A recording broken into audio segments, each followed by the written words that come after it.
నమస్కారం ఎల్ఆర్టీ న్యూస్కి స్వాగతం. ముస్తాబాద్ మండలంలోని పలు ఆలయాల్లో సిరిసిల్ల ఎమ్మెల్యే కల్వకుంట్ల తారక రామారావు పూజలు నిర్వహించారు. ముస్తాబాద్ మండలంలోని ఆలయాలలో బీఆర్ఎస్ వర్కింగ్ ప్రెసిడెంట్ సిరిసిల్ల శాసనసభ్యులు కల్వకుంట్ల తారక రామారావు ప్రత్యేక పూజలు నిర్వహించి అనంతరం పలు వివాహ వేడుకలకు హాజరై నూతన వధూవరులను ఆశీర్వదించారు. మండలంలోని బంధన్కల్ పెద్దమ్మ ఆలయంలో ముదిరా సంఘం ఆధ్వర్యంలో జరుగుతున్న ఆలయ వార్షికోత్సవాలకు కేటీఆర్ ముఖ్య అతిథిగా హాజరై అమ్మవారికి పూజలు నిర్వహించారు. ఈ సందర్భంగా వేద పండితులు ఆయనను ఆశీర్వదించి తీర్థ ప్రసాదాలు అందజేశారు. అనంతరం Sircilla BC study circle director Venkataswamy గృహంలో జరిగిన శుభకార్యానికి హాజరయ్యారు. దీంతో పాటు ముస్తాబాద్ తిరుమల నర్సింగ్ హోమ్ సందర్శించి ఇటీవల ప్రారంభమైన ఐసీ యూనిట్ను పరిశీలించారు. అనేక రోజుల తర్వాత కార్యకర్తలు అభిమానులను కలవడం సంతోషంగా ఉంది అని పేర్కొన్నారు. ఆయన వెంట ముస్తాబాద్ మండల బీఆర్ఎస్ అధ్యక్షుడు బోంపెల్లి సురేందర్రావు, జిల్లా బీజేపీ అధ్యక్షుడు Thota Agaiah, CESS director Anjireddy, Kalvakuntla Gopalarao, Srinivas, Balaiah, Sarvar Pasha, Baburao, Rajesham, senior నేతలు కార్యకర్తలు ఉన్నారు.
కోరిన కోరికలు తీర్చే శ్రీ పెద్దమ్మ వార్షికోత్సవ వేడుకలు ముస్తాబాద్ మండలం బంధన్కల్ ముదిరా సంఘం ఆధ్వర్యంలో నేత్రపర్వంగా సాగుతున్నాయి. కోరిన కోరికలు తీర్చే కొంగు బంగారం శ్రీ పెద్దమ్మ తల్లి వార్షికోత్సవ వేడుకలను ముస్తాబాద్ మండలం బంధన్కల్ ముదిరా సంఘం ఆధ్వర్యంలో నేత్రపర్వంగా నిర్వహిస్తున్నారు. అమ్మవారి కళ్యాణానికి భక్తులు పెద్ద ఎత్తున తరలివచ్చి మొక్కులు చెల్లించుకున్నారు. ముస్తాబాద్ మండలం బంధన్కల్లో శ్రీ పెద్దమ్మ పెద్దిరాజుల కళ్యాణ వేడుకలు ముదిరా సంఘం ఆధ్వర్యంలో ఘనంగా జరిగాయి.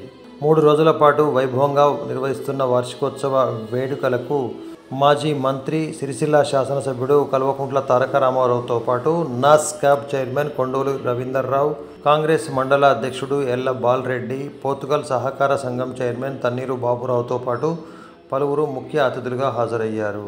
వీరితో పాటు పెద్ద ఎత్తున భక్తులు కూడా తరలివచ్చి అమ్మవారికి పూజలు నిర్వహించి ఆశీర్వాదం పొందారు.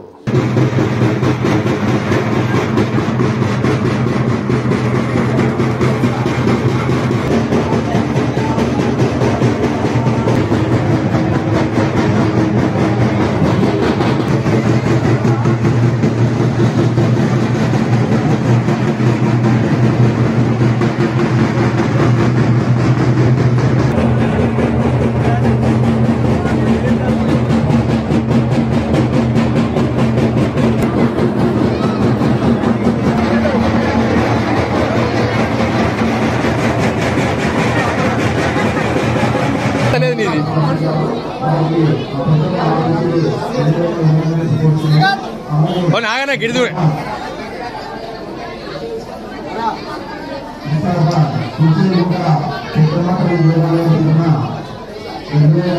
కరీంనగర్ ఫిలిం సొసైటీ భవనంలో నరేంద్ర శ్రీనివాస్ విగ్రహాన్ని ఆవిష్కరించారు. ఆలయానికి విచ్చేసిన భక్తులకు అన్నదాన కార్యక్రమాన్ని ముదిరా సంఘంలో ఏర్పాటు చేశారు.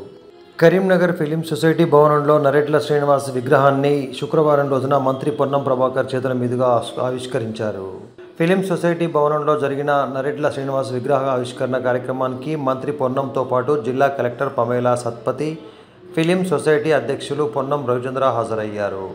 ఈ సందర్భంగా దివంగత నరేడ్ల శ్రీనివాస్ కళారంగానికి చేసిన సేవలను విశేషంగా కొనియాడుతూ విగ్రహ ఆవిష్కరణ అనంతరం నివాళులు అర్పించారు.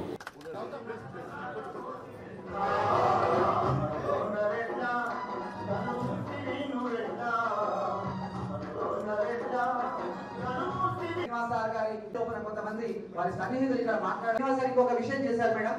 చాలా మందికి వాళ్ళు ఎంతో మంది కరీంనగర్ ప్రజలు ఉన్నారు.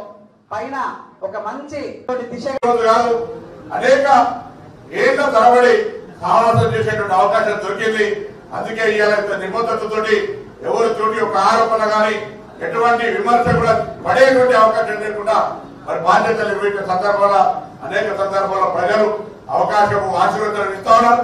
తప్పకుండా జిల్లా అభివృద్ధి కానీ వారిద్దరు ఇచ్చిన స్ఫూర్తి నిజాయితీగా తీసుకొని ప్రజల యొక్క అంశాలు సౌకర్యాలను తీసుకునేటువంటి ఒక ప్రయత్నం చేస్తాం. బాధ్యత విద్య కావచ్చు, వైద్యం కావచ్చు, వ్యవసాయం కావచ్చు, లేదా ఉపాధి అవకాశాలు కావచ్చు, సంక్షేమ రంగం కావచ్చు, ఏది వదిలిపెట్టకుండా అన్ని రకాల ఈ జిల్లా అభివృద్ధి లోపల వారి శిష్యుడిగా చొక్కారావు గారి శిష్యుడిగా శ్రీరంగకు సంబంధించినటువంటి చొక్కారావు గారి దగ్గర ఒక సాహసంతో నేర్చుకున్న మంచిని ప్రజలకు ఉపయోగపడే విధంగా చర్మలో నరేంద్ర శ్రీనివాస్ గారికి మరి నివారణ అర్పిస్తూ వారి ఆత్మకు శాంతి చేకూరాలి, వారిని స్ఫూర్తిగా తీసుకొని ముందుకు పోయే విధంగా యువత ఆలోచన చేయాలి. ఈరోజు మరి అనేకమైనటువంటి వక్ర మార్గాలు పిల్లలంతా చదువుకునే స్థాయిలో గంజాయికి అలవాటు పడి మారక ద్రవ్యాలకు అలవాటు పడేటువంటి పరిస్థితి నుంచి ప్రతి తల్లిదండ్రి ప్రతి సామాజిక స్పృహ కలిగిన వాళ్ళందరూ కూడా వాటిని నివారించడానికి నాకేందిలే సమాజంలో లేదు అనేటువంటి ఆలోచన కాకుండా మీ పిల్లలు కూడా బారిన పడకుండా ఉండాలంటే అటు చట్టంలో పనిచేస్తున్న పోలీసులకు కానీ ఇతరత్ర ఇటువంటి మారక ద్రవ్యాలకు సంబంధించిన విషయంలో కూడా మరి పిల్లలను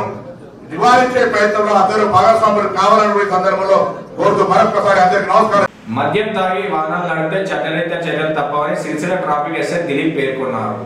ఇటీవల మద్యం సేవించి వాహనాలు నడుపుతూ పట్టుబడ్డ వారిపై కేసులు నమోదు చేసి కోర్టులో వారిని సరెండర్ చేసినట్లు సిరిసిల్ల ట్రాఫిక్ ఎస్ఐ దిలీప్ తెలిపారు. శుక్రవారం రోజున ఆయన మాట్లాడుతూ మద్యం సేవించి వాహనాలు నడపడం వలన ప్రమాదాలు చోటు చేసుకుంటాయని వాహనదారులు దీనిని దృష్టిలో ఉంచుకొని జాగ్రత్త వహించాలని హెచ్చరించారు. కాగా పలువురిని అరెస్టు చేసి కేసులు నమోదు చేసి కోర్టులో హాజరుపరిచామని వారికి శిక్షలు కూడా విధించినట్లు వివరించారు.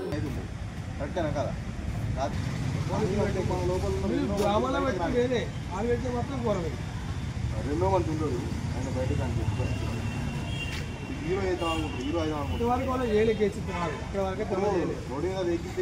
నేనే హీరో అంత విలన్లు కమెడియన్ ఇది హీరోల వల్ల చూడదు. గత కొన్ని రోజులుగా శ్రీశైలపట్నంలో నిర్వహించిన డ్రంక్ అండ్ డ్రైవ్ తనిఖీలలో పట్టుబడ్డ వారిని ఈరోజు కౌన్సిలింగ్ చేసి కోర్టులో హాజరుపరచగా 34 మందికి మేజిస్ట్రేట్ గారు జరిమానా విధించడం జరిగింది. కావున ప్రతి ఒక్కరూ విధిగా ట్రాఫిక్ రూల్స్ ఫాలో అవ్వాలని, తాగి ప్రయాణించడం వల్ల జరిగే అనర్థాలు చాలా ఉంటాయి. కావున మ్యాక్సిమం ప్రతి ఒక్కరూ మద్యం తాగి వాహనాలు నడపకుండా ప్రతి ఒక్కరు అవాయిడ్ చేసే విధంగా చూసుకోగలరని చెప్పి, అదేవిధంగా ట్రాఫిక్ రూల్స్ ప్రతి ఒక్కటి అనగా హెల్మెట్ పెట్టుకోవడం, సరైన పత్రాలు అన్నీ మెయింటైన్ చేయడం, అనగా insurance, pollution, driving licence, vehicle RC అన్నీ సరిగా ఉంచుకోవాలని కోరుతున్నాం. ఆపరేషన్ సింధూర్ విజయవంతం కావడం పట్ల బీజేపీ ఆధ్వర్యంలో తిరంగా ర్యాలీ నిర్వహించారు. ఆపరేషన్ సింధూర్ విజయవంతం కావడాన్ని పురస్కరించుకొని బీజేపీ ఆధ్వర్యంలో వేములవాడ పట్టణంలో తిరంగా ర్యాలీని ఏర్పాటు చేశారు. వేములవాడ పట్టణంలో శుక్రవారం రోజున భారతీయ జనతా పార్టీ ఆధ్వర్యంలో నిర్వహించిన తిరంగా ర్యాలీకి పెద్ద ఎత్తున కార్యకర్తలు, నేతలు తరలివచ్చారు. బీజేపీ నియోజకవర్గ ఇన్ఛార్జ్ చెన్నమనేని వికాసరావు ఆధ్వర్యంలో జిల్లా బీజేపీ అధ్యక్షుడు రెడ్డవేణి గోపి నేతృత్వంలో జరిగిన తిరంగా ర్యాలీకి సీనియర్ నాయకులు ప్రతాప రామకృష్ణ, వేములవాడ పట్టణ బీజేపీ అధ్యక్షులు రాపల్లి శ్రీధర్ హాజరయ్యారు.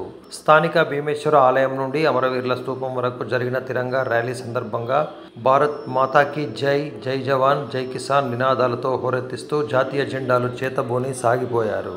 భారత్ జోలికి వస్తే ఏం జరుగుతుందో ప్రధాని నరేంద్ర మోడీ ఆధ్వర్యంలో పొరుగు దేశం పాకిస్తాన్కు రుచి చూపించామని, ఇది కేవలం ఆరంభం మాత్రమే అని వికాస్ రావు పేర్కొన్నారు. పటిష్టమైన రక్షణ వ్యవస్థ కలిగిన భారత్తో తలపడడం పొరుగు దేశాలకు సాధ్యపడదు అని నిరూపించినట్లు గర్వంగా తెలిపారు. ఇంతకుముందు ఎప్పుడు ఏ ప్రభుత్వం ఇంత స్వేచ్ఛను ఇవ్వలే గనక మన సైన్యం యొక్క శక్తి సామర్థ్యాలు ప్రపంచానికి తెలియకుండా ఉంది. కానీ ఈరోజు పూర్తి స్వేచ్ఛనిచ్చిన ప్రభుత్వం మన సైన్యం ఏదైతే ఉందో శక్తి సామర్థ్యాలను ప్రపంచానికి చాటింది. సామాన్య ప్రజలకు ఇబ్బంది కాకుండా తీవ్రవాద శిబిరాలను మాత్రమే లక్ష్యంగా చేసుకొని, అదే రకంగా ఎయిర్ బేస్ క్యాంపులను మాత్రమే లక్ష్యంగా చేసుకొని దాడులు నిర్వహించారు. ఈ రోజు కేంద్రంలో ఉన్న ప్రభుత్వం ఒక చెంపన కొడితే ఇంకో చెంప చూపెట్టే పరిస్థితిలో లేదు. ఈ రోజు ఒక్కలను మా హిందువుల కానీ భారతీయులను కాపద వస్తే 100 మందిని కానీ ఏదంతా చేసే పరిస్థితిలో ఈరోజు కేంద్ర ప్రభుత్వం ఉన్నది. ఏదైతే ఈ రోజు నిర్ణయాన్ని తీసుకున్నారో దీనికి మద్దతుగా, మన సైన్యానికి మద్దతుగా, ఏదైతే వాళ్ళు పరాక్రమాన్ని చూపించారో దానికి మద్దతుగా ఈరోజు తిరంగా ర్యాలీ చేయడం జరిగింది. కేంద్రంలో ఉన్న ప్రభుత్వానికి మద్దతుగా ఈరోజు తిరంగా ర్యాలీ చేయడం జరిగింది. కనుక ప్రతి భారతీయుడు మన సైన్యానికి వారి యొక్క మద్దతు తెలపవలసిందిగా ఈ ర్యాలీ ద్వారా తెలియజేస్తున్నారు. 22న జరిగిన పాకిస్తాన్ ప్రేరిత ఉగ్రవాదుల దాడులు మనం చూసినాం. అది భారతదేశ ఆత్మగౌరవాన్ని దెబ్బతీసినట్టు, మరి ఉగ్రవాదులు భారతీయుల మతమడి మరి చంపిను. ఈ భారతదేశ ఆత్మవిశ్వాసాన్ని దెబ్బతీయడానికి ప్రయత్నం చేశారు. కానీ ఇది దెబ్బలు తినే భారతదేశం కాదు, ఇది దెబ్బ కొట్టే భారతదేశం. ఇది నవభారతం, నరేంద్ర మోడీ భారతదేశం. కాబట్టి సరైన జవాబు చెప్పిండ్రు.